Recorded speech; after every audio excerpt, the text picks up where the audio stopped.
15th August 1947, the day India's tryst with destiny began. The day when India broke free from over 200 years of colonial rule and stepped into the bright light of freedom. This 78-year-long journey marks how we've moved from scarcity to self-reliance, from food shortages to now feeding the world, from dreaming about space to now landing on the moon and reaching Mars. In short, this journey has been nothing short of extraordinary. But the India growth story is not just about what we've achieved in these 78 years. It's as much about what we are now headed towards. So by 2047, when India marks 100 years of independence, India hopes to become a more inclusive, more prosperous, and a global leader in equality and sustainable development.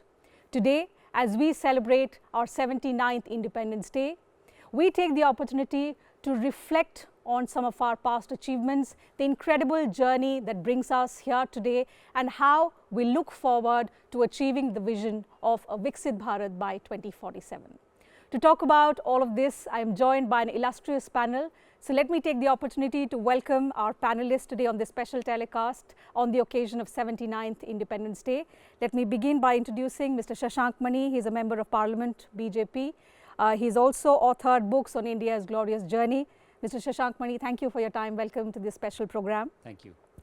Next to Mr. Shashank Mani is Lieutenant General Rajeev Chopra, retired. He's a defense expert. General Chopra, welcome to Sansad TV. Glad to have you with us on this broadcast. Ms. Archana Garodia Gupta, she's an entrepreneur and author.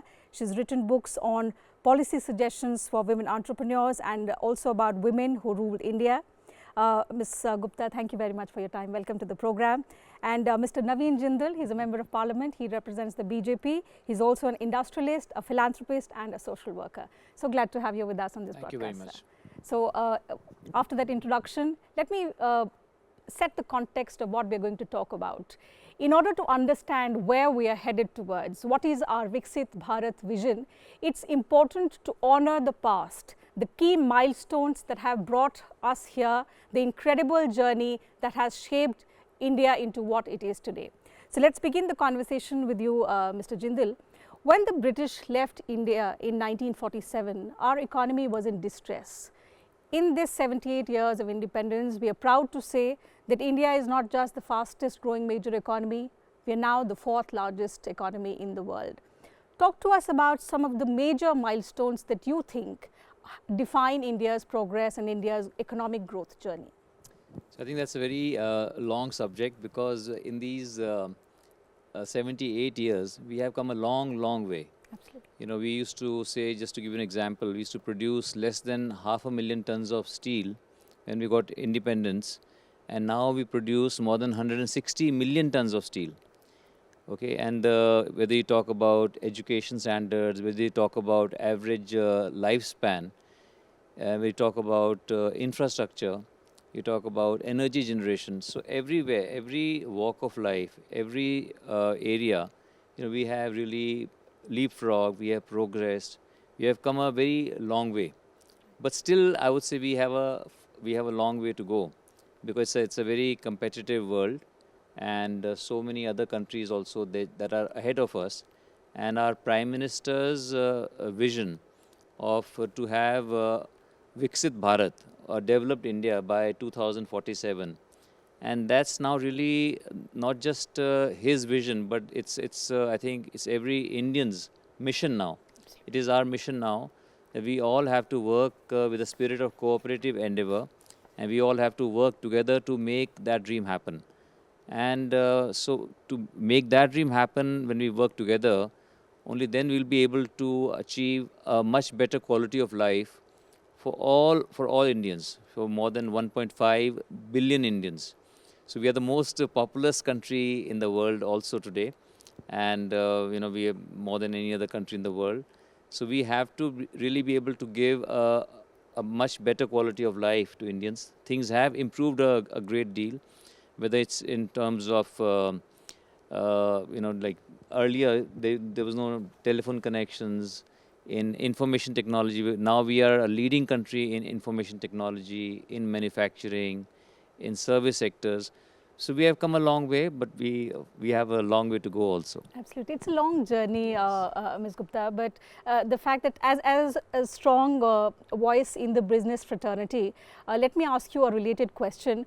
What, according to you, have been some of the most decisive shifts in terms of our approach to economic growth, which have brought us from fragile 5 to now the top 4 economies in the world? So, India, we have seen a tectonic shift, you can almost say, where we were and where we are today. If just to share a few numbers, our per capita income in PPP terms at the time of independence was around $500. Today it is $12,000. That's 24 times the goods available to each person. And it has led to so many changes, this growth in income. Death rate has fallen dramatically. Our birth rate per woman has fallen dramatically because infant mortality has fallen. These are all quality of life indicators which actually show how our society has changed. Looking at just GDP is not enough, but you look at the base life expectancy, which has gone up from 27 to 70 plus. If you look at literacy, for women, literacy at the time of independence was 8%. It's now touching 70%. So all these shifts have happened with a lot of hard work by a lot of people. And it has enabled so many people who were not part of the economy to become part of the economy. Women have stepped up, they are in business, they are doing so many things. One of the reasons which I would like to say, which we don't realize, is that at the time of independence, an average woman was having 6 children. Today, it's about 2. So that space and time is created for women to become part of the economic system. So, and we still, of course, have a long way to go. But these kind of deep societal changes have come about, and they have set the basis for further growth. So, what is that one factor that you would pick in terms of our societal change that has brought the women now at the forefront? Earlier, for several decades, we would see even if women were educated, they wouldn't enter the workforce. That has shifted significantly. So, as a woman entrepreneur, as someone who's also headed the FICCI ladies organization, tell us about that societal approach, the mindset approach, which has brought women from the background now to the forefront. I would say it's a combination of 3 or 4 factors. The first is that our founding fathers, our constitution, guarantees legal equality. You are not allowed to discriminate against women. That itself is a societal change, right? It gives you nobody can stop you if you want to do something. The second is literacy, as I said, 8% to 70%. The third is lowering of maternal mortality and lowering of infant mortality, which has led to a lower birth rate, which has given women time. And essentially, in my opinion, that has the lower birth rate per woman has been the essential driver of women's emancipation all over the world. This is, it's the engine, it's the basic engine which has brought about the change, and the change is there. You see now, if you see any space, you will see women there, in the armed forces. So this is, and as of now, we are at a certain place. We have a lot of, we are not equal. But the stage has been set for that. Sure. We strive to be an equal society, but it will take some time. The policies are in place. We just need to implement them, perhaps word by word. We've spoken about how some of the economic reforms have taken place, the economic shift, the societal shift. But when we talk about the growth, it's also remarkable how we've grown as a military general. And in that context, I'm reminded of the numerous wars that we have fought since independence with Pakistan, with China. There have been several threats to our security. But it was Operational Sindoor earlier this year, which demonstrated to the world India's combat readiness. And it was something perhaps even our adversary would have been surprised about. I must say that. As a veteran, how do you think Operation Sindoor demonstrated India's military might to the world, something perhaps which was underestimated, but in this fast changing era of warfare, it was India that stood the test of time? Yeah, firstly, I'll bring out the evolution of the armed forces. It is a fascinating saga, spread over centuries. It can be traced back from the Vedic age to epics, Mahabharata and Ramayana, where the chariots were there, the horses were there, infantry was there, the cavalry was there, elephants were there.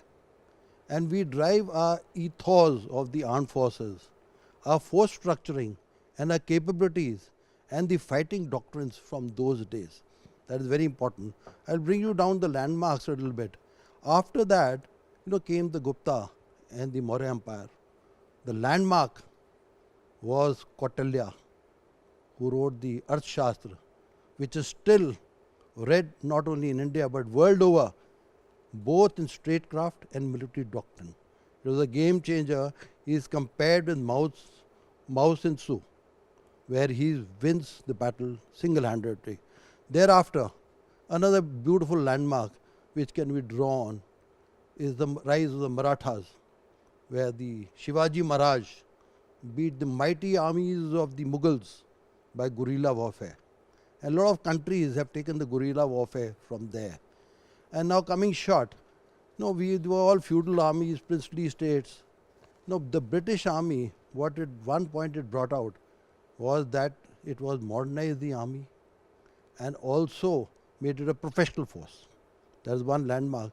Secondly, when the force shifted to the crown, what is very important to note that the Indian army soldier was the game changer in the victory of the Allies. In First World War, we had 1 million, and in the Second World War, we had 2.5 millions. And there where the Indian army soldier brought in his nationalism, which I want to bring out. He was fighting a freedom war when he was himself didn't have freedom. That brought the nationalism in him. And after that, you are well aware, the British left and the Indian armed forces were divided between Pakistan and India. And we had very rudimentary force. Basically, it was a foot soldier. There was auxiliary air force. There was hardly any navy. And we have charted that course till Op Sindoor. We fought 47 war. It was a foot soldier with very limited airlift capability over the air force and no navy. We beat the Pakistani raiders. Thereafter, a wake-up call for us was 1962. Our reversal in that made our political leaders realize the importance of having a strong armed forces. It was a catalyst. It was a game changer. Thereafter, we did our trick in 65 and our army came to the stage in 1971 in the, as we call in the army, the lightning campaign. In 14 days, we divided Pakistan into two and the birth of the Bangladesh. That is a milestone not in only in India, but in the warfare in the world, where we brought in more than 90,000 prisoners. Another landmark which I want to bring out was the Op Vijay in Kargil, where what the Pakistanis did. We drove the intruders back into their territory in the unimaginable terrains of 16,000 to 20,000 in that cold weather and with the use of technology and also the modern equipment. The Air Force also was used. The big game changer came when for the first time a change in doctrine was there, when the Pakistanis proxy war was going on. And in 2016, after the Uri attack by Pakistanis, we had surgical strikes where we entered in mass in various locations in entire J&K and struck them. That was a proactive stance where we hit them. That is just about 2016, very recent memory. And no, Pakistan was surprised. Thereafter, again when they did the trick in 2019, when they killed our CRPF soldiers, we had the Balakot, the airstrikes. We had the airstrikes, but nobody believed because we didn't have the real-time images of that. And there is where the game changer comes. Op Sindoor. It brought the battle to the rooms of the last man in the India. What the nation was doing, the people knew. And it was a big landmark because we demonstrated a technological warfare where we had the standoff systems hitting Pakistan, terror camps for the first time, not only in POK but also in Pakistan. Pakistan never imagined, because we never had a proactive, we had very limited strike capabilities. We demonstrated the leadership of the political masters and also of the military masters that we can do the unachievable. They were struck, 9 terror camps were destroyed. A number of these people who were the handlers of the terrorism were killed. And we said, this is our political objective, this and no more. But Pakistan thought, no, it must take revenge. It struck back at a military basis. But lo, what we did is unimaginable. When we brought our might of the Air Force, the precision guided munitions, and the power of the drones, we struck them in the 11 bases, and especially the Noor Khan base or the Yahim Yar Khan base, where he came down to his knees. It was believed that General Asim Munir was in his bunkers hiding. That was a big transformation from an integrated battle, what we brought the CDS in 2019, to the theatre groups, integrated theatre groups. That was a big game changer of the present government. The CDS came in 2019, and it's a work which has proved that integrated theatre commands are the in thing. Another point which I want to bring out is a game changer is Atmanirbhar Bharat. The weapons which were made in India produce wonders, whether it be the BrahMos, whether it be the Akash Missile, whether it be the Akash Tir. And coming to the startups, a young man entrepreneur from Bangalore had the strike aircraft, the loitering ammunition. Sure, we will talk about the Atmanirbharta aspect in the next round of and questions. last thing which I want to bring out is the Nari Shakti, because we have 2 ladies, an anchor and an entrepreneur who is dealing with gems and jewelry. Today's the latest Femina has the cover story of women in the armed forces, the cover story, and there's a primer also going on, though I have yet to read it, but that brings, even you saw in the warfare, the official spokesperson along with the foreign secretary were the 2 females who were telling what the warfare is about. And the first time that the first NDA batch of 15 women has passed out from the National Defence Academy, which was taken as the bastions of the male, the women are breaking all the glass ceiling. There's a game changer, whether it be the Sainik schools, whether it be NDA, they've entered IMA, they're flying aircrafts, they're going in submarines, and the day is not far off where they join the combat arms of the Indian Armed Forces. So let me tell you with a lot of pride that I'm a very satisfied veteran that the quantum jump has taken place in technology and integrating of our forces. It's incredible, General, how beautifully you've talked about the evolution and the transformation of the defense forces. But this transformation, Mr. Shashank Mani, wouldn't have been possible without the shift in the political landscape and the decisive governance that we are seeing today. As a politician, how do you interpret those changes from 1947 to now, where we are in a position where we can put the nation's interest first above anything and everything else? Thank you firstly for having me on this panel. I think it's fair to say that politics emerges out of culture. And I don't think it's 78 years back that we got independence. In some ways, as a culture, we've survived for centuries before. In fact, it has to be noted that for 200 years before we got independence, our gross domestic product was 0% growth, when Britain had gone up by 20% at that time and our population had doubled. Therefore, the per capita had shrunk by half. And I think against those circumstances, 78 years back, we got independence, which is an amazing feat. And after that, I think there's a second phase where we consolidated ourselves politically, geographically, many of the things that the General talked about, the battle in 1948, the fact that Sardar Patel consolidated this great nation to a point where some of the princely states also came into our union. So So these are moments where we had to almost take pause and make sure that geographically and administratively we were together. But I think there was also a phase after that, perhaps we lost our way. We lost our way because we became too socialistic. I think we lost sight of the fact that the real energy of this nation is not necessarily in big governments from the time immemorial, from the times of Panchayat. I think we have always been a nation which has been energized by the people. And this was lost, I must admit, because of two reasons. One of which is the economic policy of socialism, but also because a particular party and a particular institution was grabbed by one particular family. And I think we lost our way in that. But I'm very pleased to say that today, especially over the last 11 years, we have really recovered that way, because we have got a Prime Minister who emerges from that ordinary background, from the ordinary middle class, from what I call emerging middle class in my book. There are 800 million strong. They speak Hindi. Like me, they wear a dhoti or a veshti.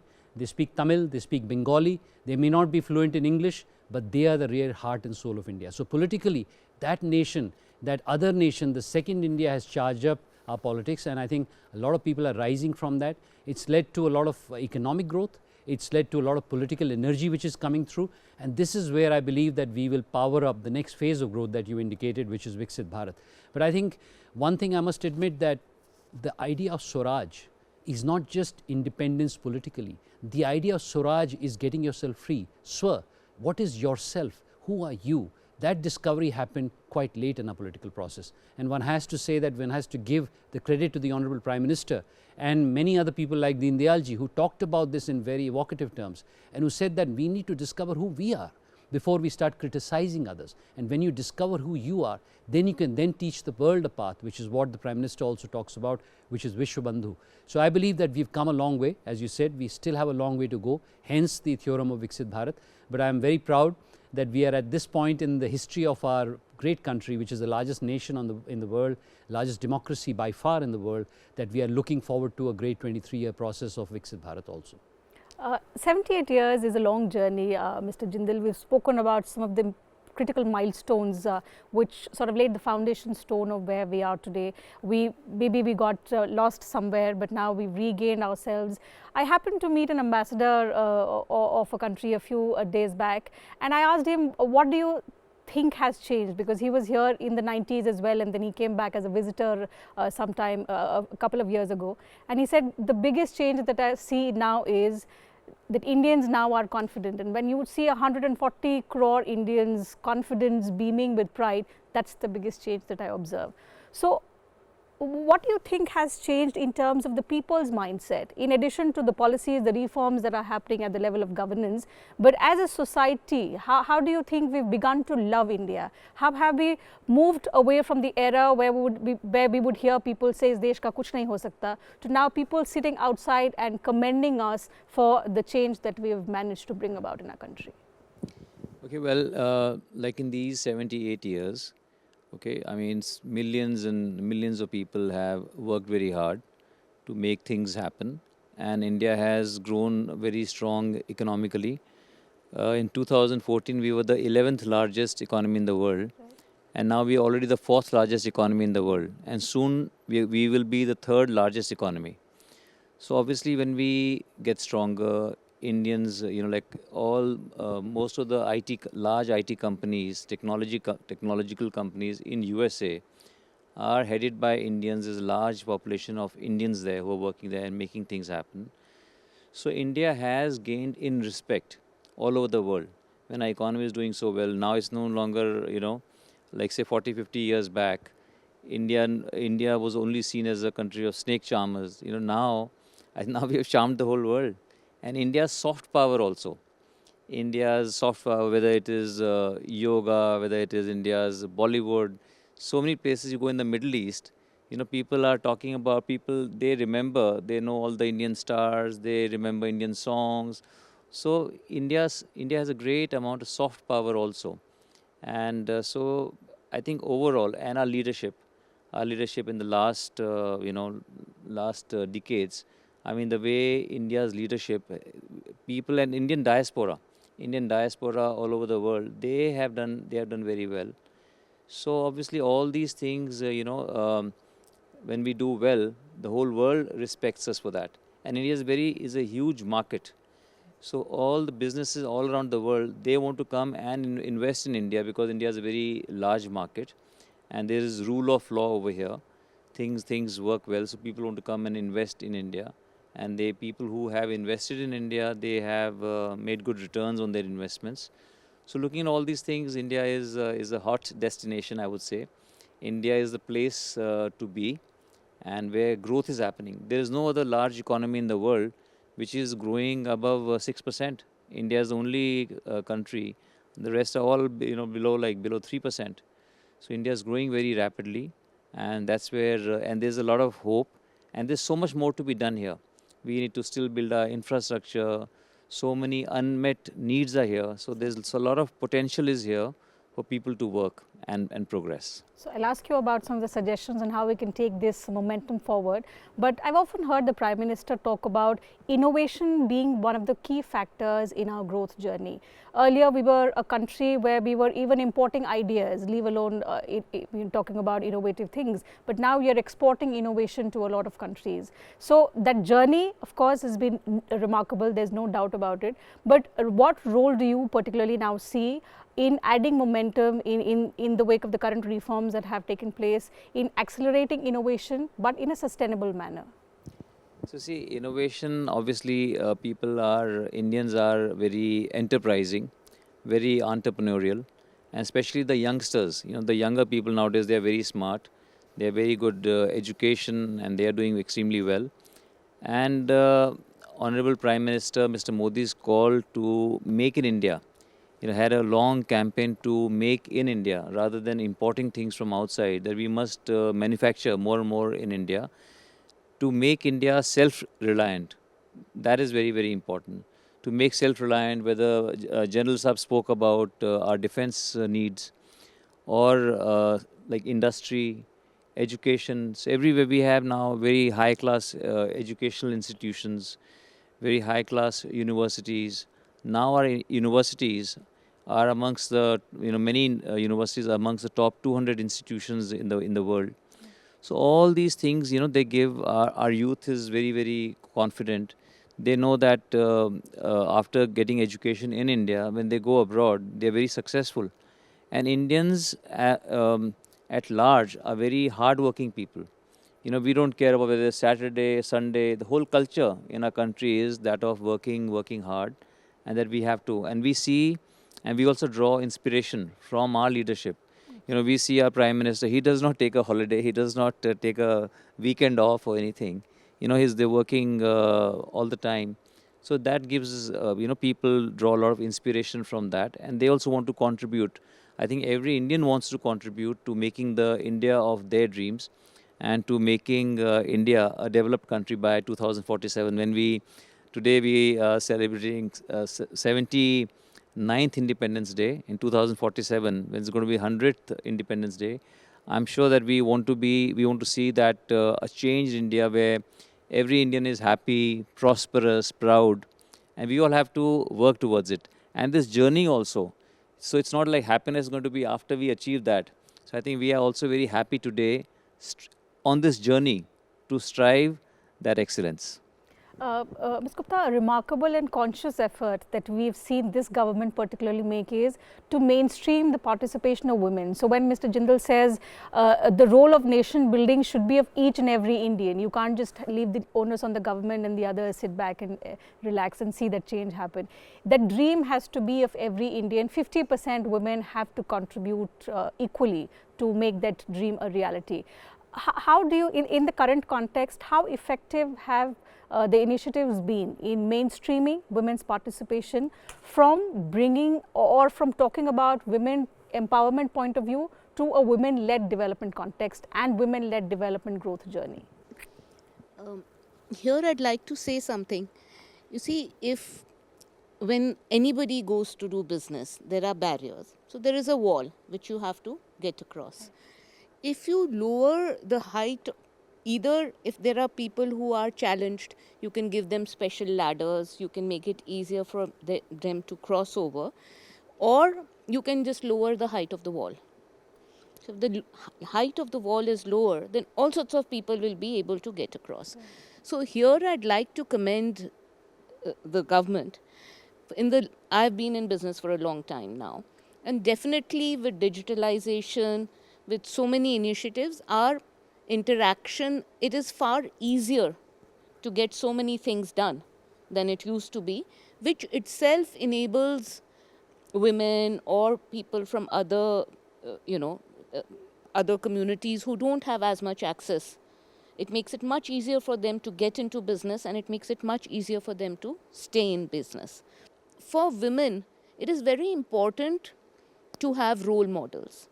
And it's very important to have that belief that if somebody else like me is doing it, then I can also do it. So it's very important to highlight the achievements of women. It is very important to bring forth and tell the stories, because it's very difficult to reach out to each woman individually to motivate them. But these stories themselves will motivate people, and it is motivating people. That is one thing.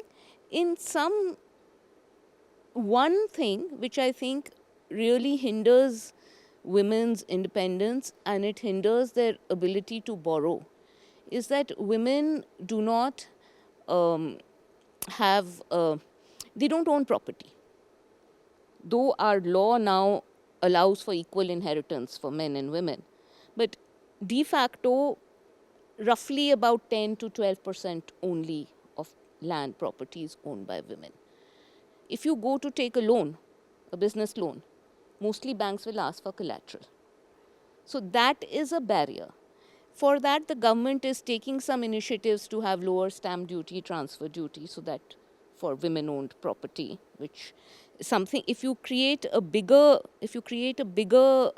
incentive there, that would help.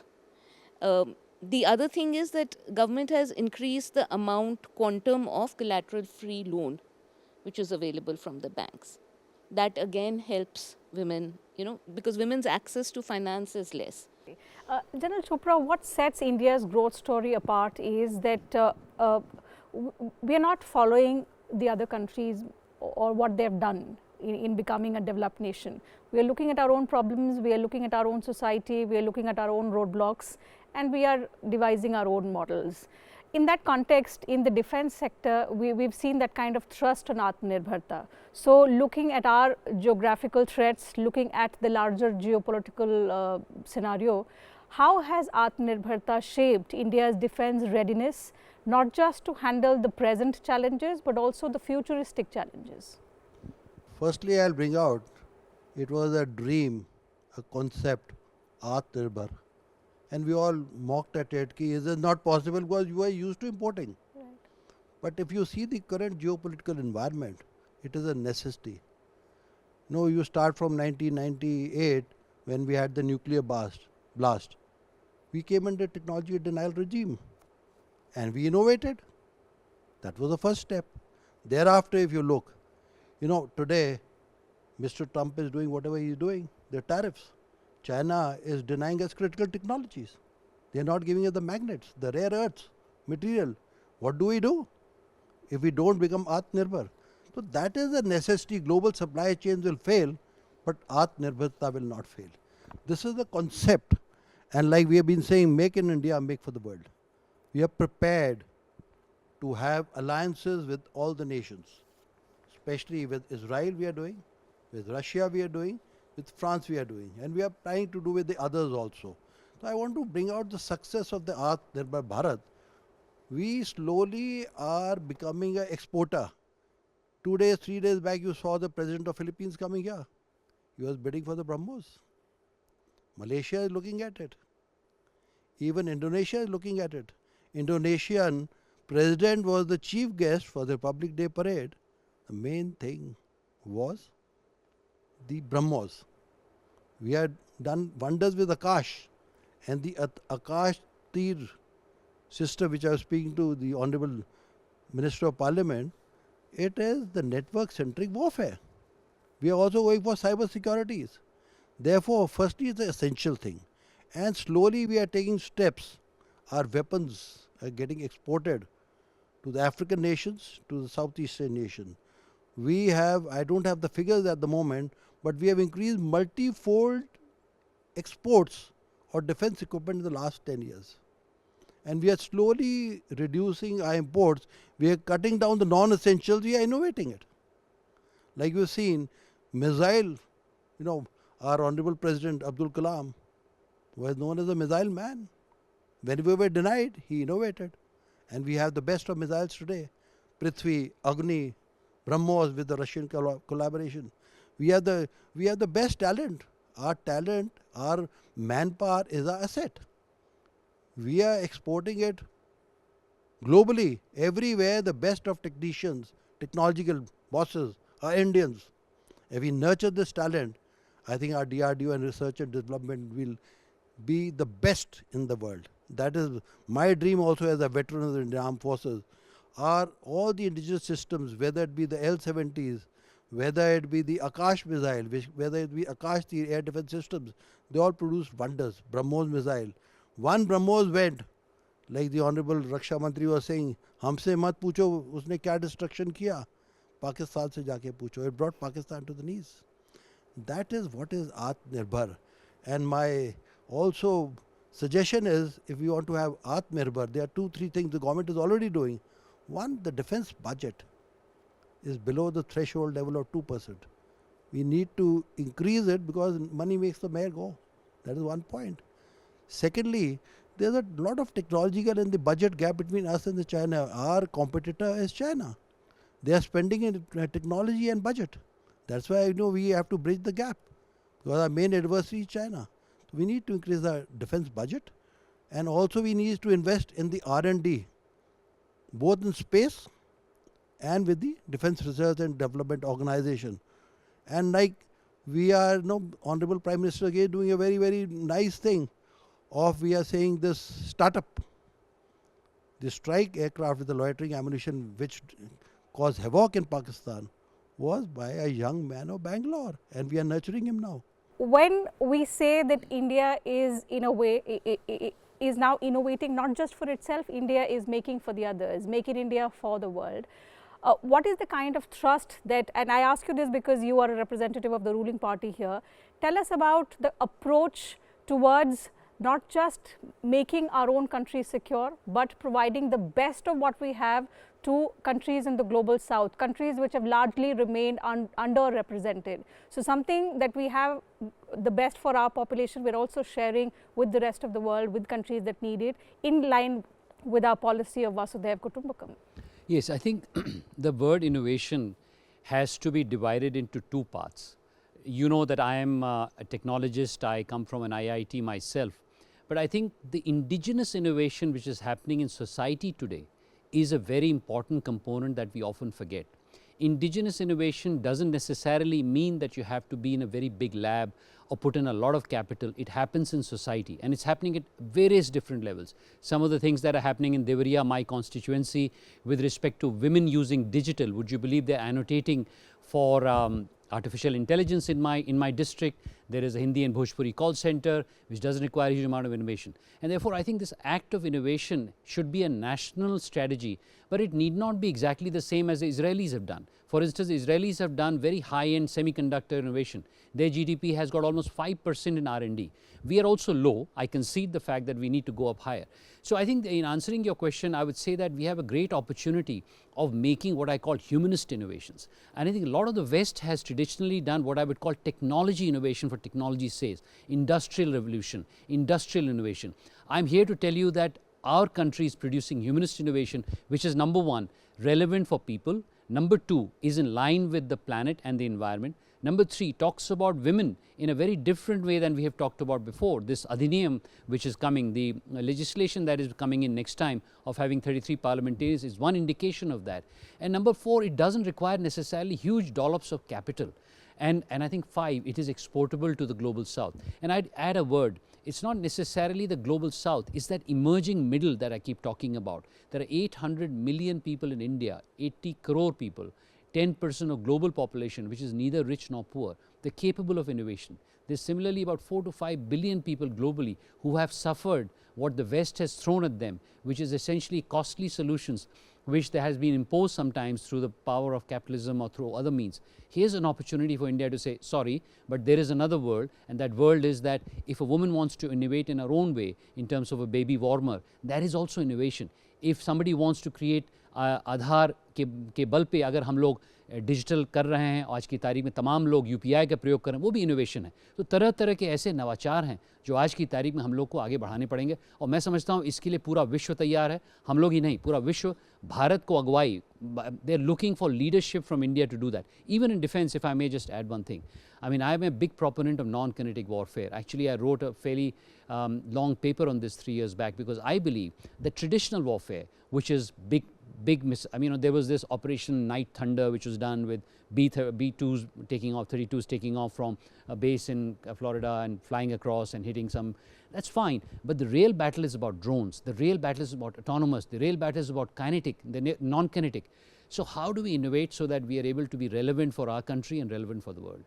So when we talk about accelerating efforts to promote innovation technology, where do you think? Before that, I just want to say, we've talked so much about war, but I think India's principles of Vasudev Kutumbakam, you know, we are a peace-loving country, okay, and we have to promote peace also. So we have to have, you know, I believe we have to have very good relations with all our neighbors. So with China, I mean, General Saab, that is one view, that they are adversary. But also we have to make, you know, they are also very large. We are the two largest, most populous countries in the world. So, and our, you know, our Prime Minister is all for peace. You know, we have to improve our relations. And I believe our Prime Minister is also going to be visiting China, you know, soon. So we have to have really good relations, you know, ultimately, you know, the same classical question, guns or butter. So we have to see that we have really good relations with all our neighbors. But just like, and I have been always advocating this in the parliament, but something what Pakistan did, you know, this, you know, sending terrorists to kill people in India, in Pahalgaon. So that is something absolutely, you know, we cannot, you know, we cannot take it. And I mean, I salute our armed forces under the dynamic leadership of our Honorable Prime Minister and our Raksha Mantri. They have given a befitting reply to Pakistan. So I don't want to talk much about it. But I guess some people, they just don't learn. So, you know, Pakistan, rather than, again, like India, we are focusing on innovation, on development, on progress, on education. And they continue to do, you know, these kind of things. So they have, I guess, they don't know better. They have to be, so that's why. But I would say the most Pakistani people, I know many, they really look up to India. They really look up to what we have achieved as a country. So, you know, and we have really progressed, and they would like all this to happen in Pakistan. But I guess they are not able to do that, so they just try to distract people by, you know, getting into all these things. So I hope things will improve. Let me now talk about how we can take it from here on. The 78-year-long journey, incredible journey marked by significant milestones. Even now, the kind of momentum that we have created. So from a position where we were at a standstill, things have got moving, and we are moving very, very fast towards that 2047 vision. What defense priorities do you think we must focus on, if you could list out 3 of them as a veteran, that will take care of our futuristic challenges, but at the same time, the 2 adversaries that we will always have, unfortunately, we will not be able to change, our neighbors, and especially in context of Pakistan, the country, if you look at in terms of development marker, we are way ahead of them, but that country is just not willing to leave us alone. Yeah, a very interesting question and very difficult too. But first thing I must say, it is the political will and resolute leadership at the top. That's number 1, which we have. Second, what I have to bring out is the credible deterrence. We did surgical strikes, he behaved. We did Balakot, he behaved. Now we have done Op Sindoor, he is behaved, but we don't know for how long. So what I want to bring out, Shastra se Shakti. Chanakya also said, अगर आप शास्त्रों का बहिष्कार करोगे तो आपकी संस्कृति भ्रष्ट हो जाएगी, अगर आप शस्त्रों का बहिष्कार करोगे तो आपका अस्तित्व नष्ट हो जाएगा. So what I am trying to say, for having a muscular diplomacy, we need to have very strong armed forces, and we need to have correct focus there. Today, world over, it is the integrated defense forces, which we are already heading towards. It is not only Army, Navy, Air Force, it is the space, cyber, plus also the internal securities. We have not mentioned about the internal security, separatism, the insurgencies, the left-wing extremism. We also need to look after that, which, like Honorable MP has said, we need to develop and bring peace. We have to have a right choice between butter and the bang. You can't have all the bang, we will go like Russia, we will disintegrate USSR. Therefore, the priority should be our integrated battlefield, where we all have the complete domains integrated for the battlefield to give a solid punch to enemy. Like I'll say, it said eye for eye, tooth for a tooth, but I'll take it forward. I found it very interesting reading. 2 eyes for 1 eye, jaw for the tooth. That is what we need to develop. We need to have credible deterrence, so that our adversary doesn't dream also of doing it. Pakistan learned this lesson, came down on the knees. It was misbehaving. What we did, it behaved. And again it started misbehaving. Most necessary structural reforms that have to be done right now in order to set the context for 2047. We have very limited time, lots of opportunity, the advantage of demographic dividend. The country is now in a momentum of growth. How do we bring in those much needed reforms? I'd like to address this from a women-based viewpoint. We have only about 20% of our women are in paid work. But literacy levels are high.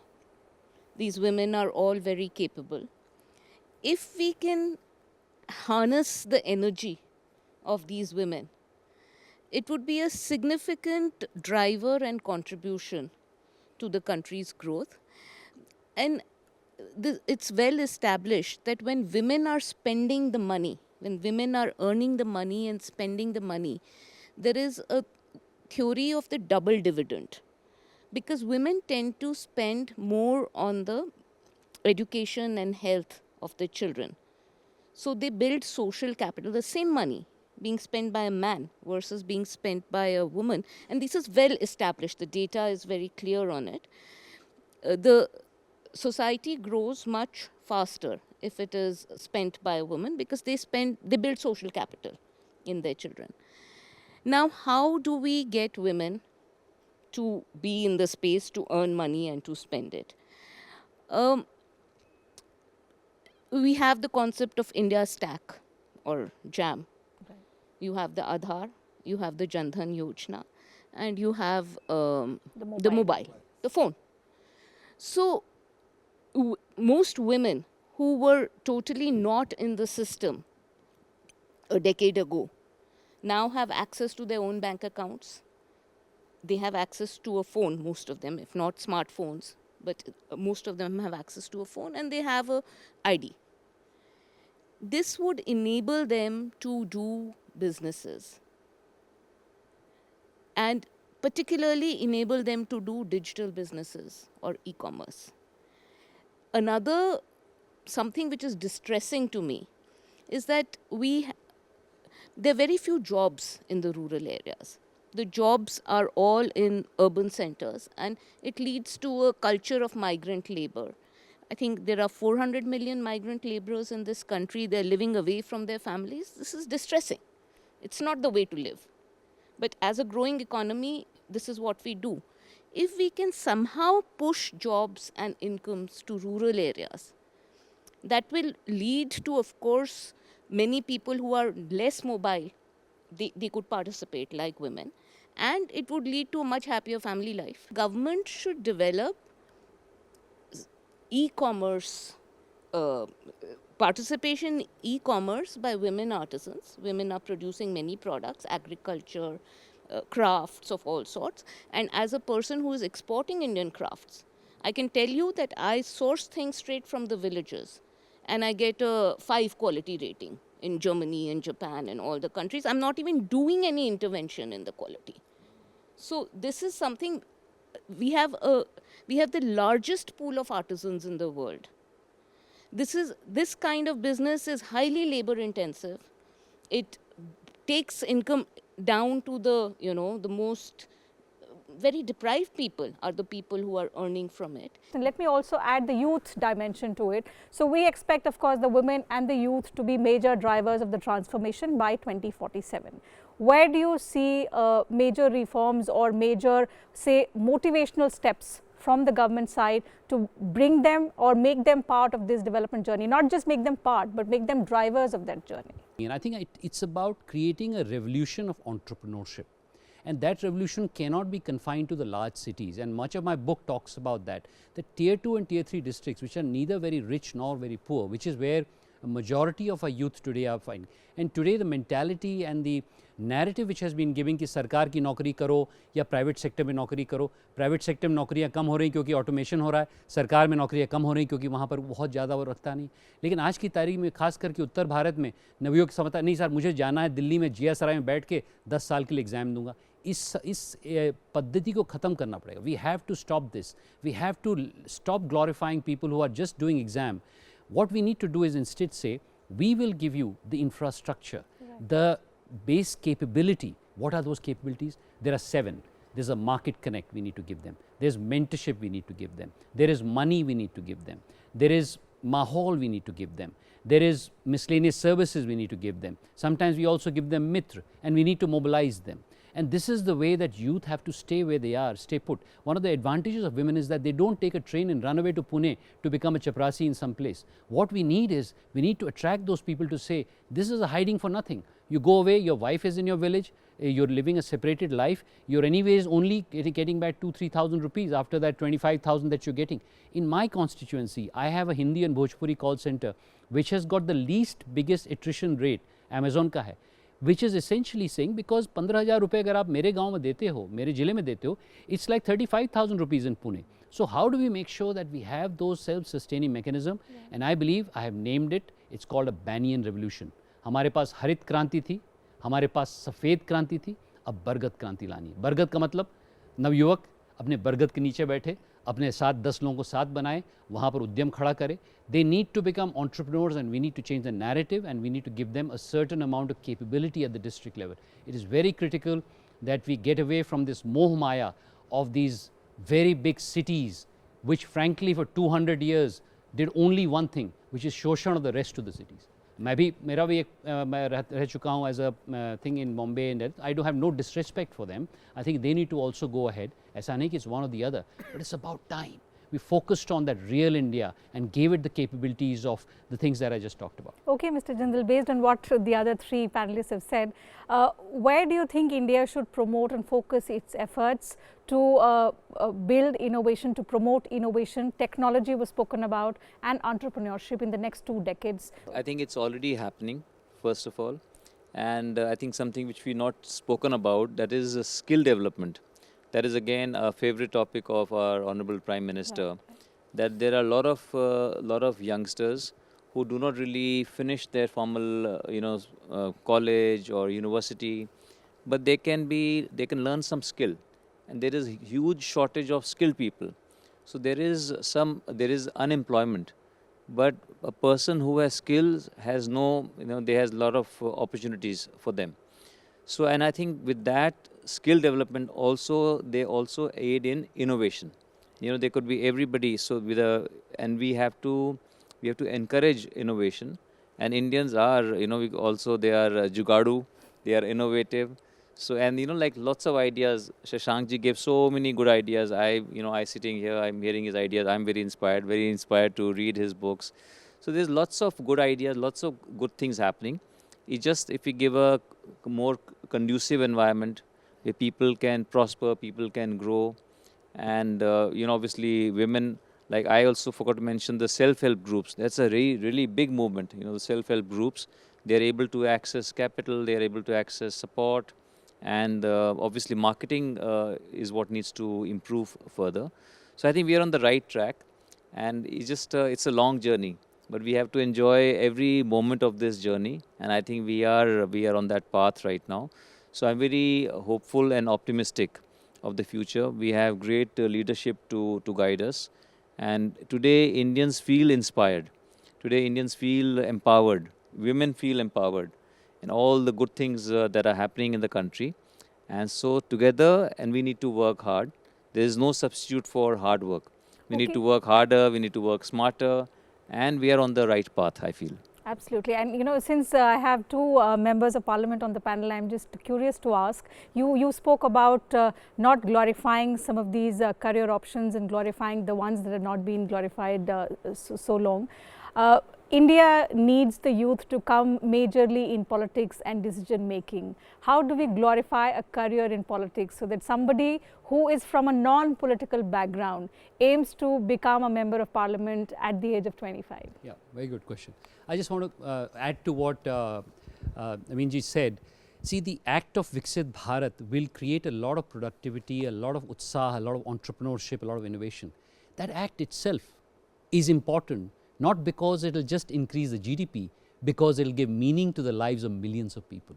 When that ordinary woman does an arya, does an annotation, then she finds meaning in her life. When that young boy or girl puts up a plant which is doing haldi, that meaning. So this is very important. अर्थ का दो अर्थ होते हैं संस्कृत में. एक होता है अर्थ की आप भौतिक अर्थ लें, एक होता है अपने जीवन में अर्थ. बहुत important point सर ने कहा है.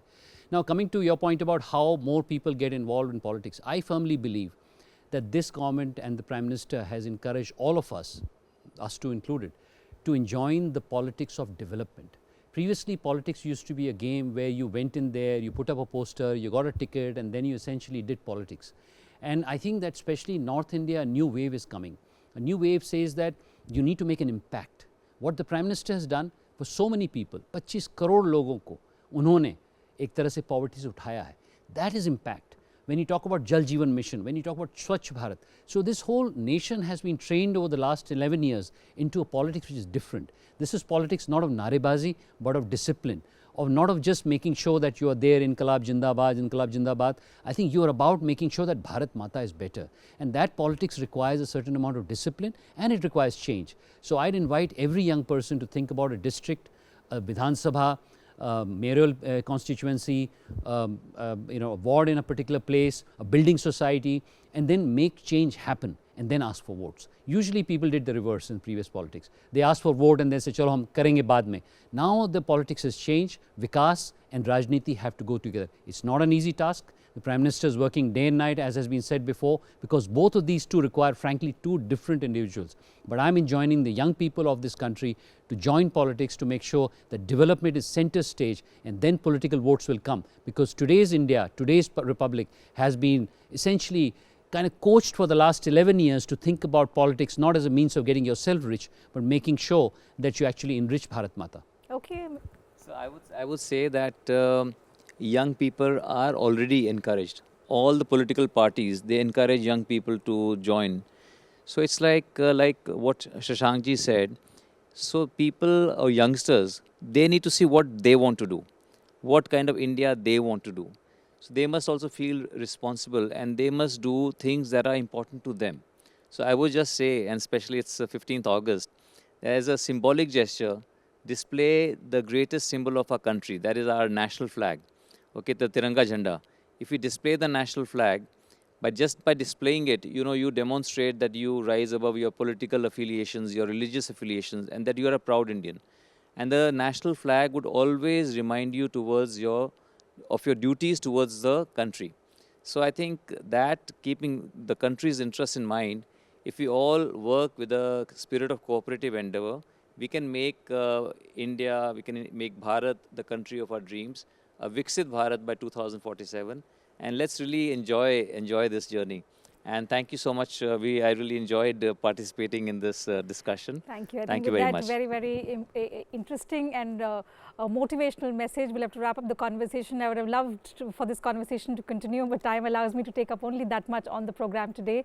Thank you once again to all the panelists for sharing your views and thoughts on this special telecast, especially for our women and young viewers who I'm sure will have new role models amongst the panelists who are sitting here. Thank you very much to you viewers for your time as well. It's been an absolute pleasure having a conversation with such an illustrious panel. But before we wrap up the conversation, I wish each and every Indian a very happy 79th Independence Day. Thank you, Teena. Thank you very much. Thank you. Thank you.